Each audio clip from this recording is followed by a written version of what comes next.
Hi, I'm in a cold reading of Job. I'm at Job 26. Job responds to Bildad. Then Job spoke again. How have you helped the powerless? How have you saved the weak? How have you enlightened my stupidity with what wise advice you have offered? Where have you gotten all these wise sayings? Whose spirit speaks through you? The dead tremble. Those who live beneath the waters. The underworld is naked in God's presence. The place of destruction is uncovered. God stretches the northern sky over empty space and hangs the earth on nothing. He wraps the rain in his thick clouds, and the clouds don't burst with the weight. He covers the face of the moon, shrouding it with his clouds. He created the horizon when he separated the waters. He set the boundary between day and night. The foundations of heaven tremble. They shudder at his rebuke. By his power, the sea grew calm. By his skill, he crushed the great sea monster.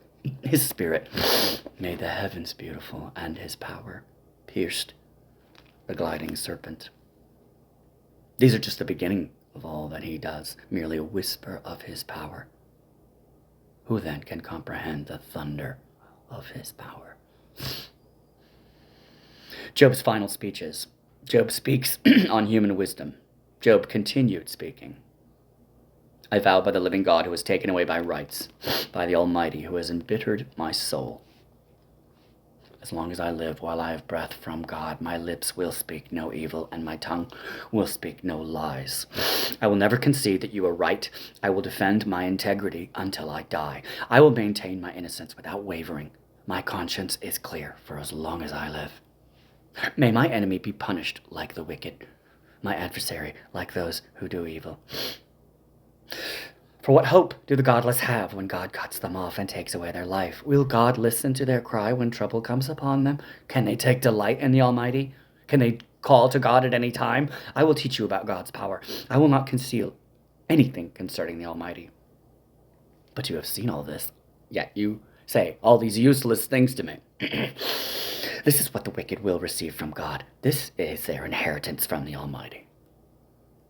They may have many children, but their children will starve in war, will die in war or starve to death. Those who survive will die of a plague, and not even their widows will mourn them. Evil people will have piles of money and may store away mounds of clothing, but the righteous will wear that clothing, and the innocent will divide that money. The wicked build houses as fragile as a spider's web, as flimsy as a shelter made of branches. The wicked go to bed rich, but wake to find that all their wealth is gone. Terror overwhelms them like a flood, and they are blown away in the storms of the night. The east wind carries them away, and they're gone. It sweeps them away. It whirls down on them without mercy. They struggle to flee from its power, but everyone jeers at them and mocks them. I'm going to go on. A hymn to God's wisdom, 28. People know where to mine silver and how to refine gold. They know where to dig iron from the earth and how to smelt copper from rock. They know how to shine light in the darkness and explore the furthest regions of the earth as they search in the dark for ore. They sink a mine shaft into the earth, far from where anyone lives. They descend on ropes, swinging back and forth. Food is grown on the earth above, but down below, the earth is melted as by fire. Here, the rocks contain precious lapis lazuli, and the dust contains gold. These are treasures no bird of prey can see, no falcon's eye can observe. No wild animal has walked upon these treasures. No lion has ever set his paw there. People know how to tear apart flinty rocks and overturn the roots of mountains. They cut tunnels in the rock and uncover precious stones. They dam up the trickling streams and bring to light the hidden treasures. But do people know where to find wisdom? Where can they find understanding? No one knows where to find it, for it is not found among the living. It is not here, says the ocean, nor is it here, says the sea. It cannot be bought with gold, it cannot be purchased with silver. It is worth more than all the gold of Ophir, greater than precious onyx or lapis lazuli. Wisdom is more valuable than gold and crystal. It cannot be purchased with jewels mounted in fine gold. Coral and jasper are worthless in trying to get it. The price of wisdom is far above rubies. Precious peridot from Ethiopia cannot be exchanged for it. It's worth more than the purest gold. But do people know where to find wisdom? Where can they find understanding? It is hidden from the eyes of all humanity. Even the sharp-eyed birds in the sky cannot discover it. Destruction and death say, "We've heard only rumors of where wisdom can be found." God alone understands the way to wisdom. He knows where it can be found, for he looks throughout the whole earth and sees everything under the heavens. He decided how hard the winds should blow and how much rain should fall. He made the laws for the rain and laid out a path for the lighting. Then he saw wisdom and evaluated it. He set it in place and examined it thoroughly. And this is what he says to all humanity. The fear of the Lord is true wisdom. To forsake evil is real understanding.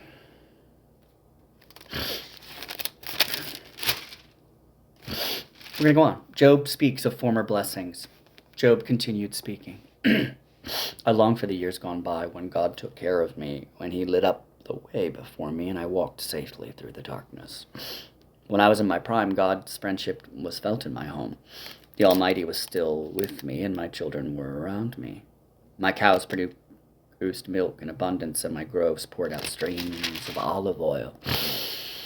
Those were the days when I went to the city gates and took my place among the honored leaders.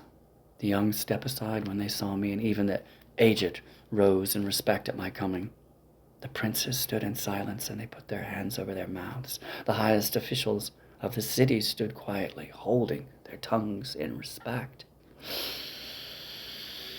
All who heard me praised me. All who saw me spoke well of me, for I assisted the poor in their need and the orphans who required help. I helped those without hope, and they blessed me, and I caused the widows' hearts to sing for joy. Everything I did was honest. Righteousness covered me like a robe, and I wore justice like a turban.